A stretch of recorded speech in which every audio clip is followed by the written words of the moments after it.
രാഷ്ട്രീയ ലക്ഷ്യങ്ങൾ നേടുന്നതിനുള്ള ഒരു മാർഗമെന്ന് ഭീകരതയെ നിർവചിക്കുമ്പോൾ അതിന്റെ വിവിധ മാനങ്ങൾ പരിഗണിക്കേണ്ടതായുണ്ട്. രാഷ്ട്രം തന്നെ പ്രതിപക്ഷ പാർട്ടികൾക്കും സ്വന്തം പൗരന്മാർക്കും എതിരെ തിരിയാം. ഭീകര പ്രസ്ഥാനങ്ങൾക്ക് ഭരണകൂടം തന്നെ ഒത്താശ ചെയ്യാനും സാധ്യതയുണ്ട്. നിഷ്കളങ്കരായ മനുഷ്യരെ മരണത്തിനും ദുരിതത്തിനും ഏൽപ്പിച്ചു കൊടുക്കുന്ന ഭീകരത ഒരു കാരണവശാലും ന്യായീകരിക്കാവുന്നതല്ല.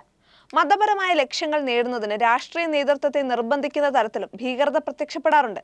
ഇക്കഴിഞ്ഞ നൂറ്റാണ്ട് കാലത്തെ ഭീകര പ്രവർത്തനങ്ങൾ പരിശോധിക്കുമ്പോൾ ഇസ്ലാമിക ഭീകരതയാണ് ഏറ്റവും അധികം വിനാശകരമായി പ്രവർത്തിച്ചിട്ടുള്ളതെന്നും കാണാം.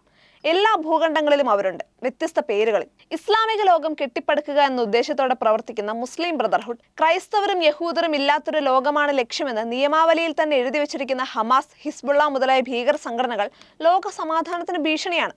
2023 ഒക്ടോബർ 7 ഹമാസ് ഇസ്രായേലിൽ നടത്തിയ ഭീകരാക്രമണത്തിന്റെ അലയൊലികൾ ഇനിയും അടങ്ങിയിട്ടില്ല. അതിനെ ന്യായീകരിക്കുകയും ഇസ്ലാമിക തീവ്രവാദികൾ നിരന്തരം കൊന്നൊടുക്കിക്കൊണ്ടിരിക്കുന്ന ക്രൈസ്തവ യഹൂദ ഇരകളെ കാണാതിരിക്കുകയും ചെയ്യുന്ന വിചിത്രമായ മതേതരത്വത്തിന് കേരളവും സാക്ഷിയാണ്. പരമ്പരാഗത രീതിയിലുള്ള ഭീകരാക്രമണങ്ങൾക്ക് പുറമെ ഇപ്പോൾ പുതിയ തരം ഭീകര ഭീഷണികളും നിലവിലുണ്ട്.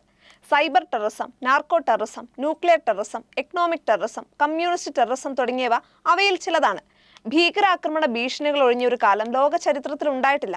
ഇനിയുള്ള കാലവും അങ്ങനെ തന്നെയായിരിക്കും.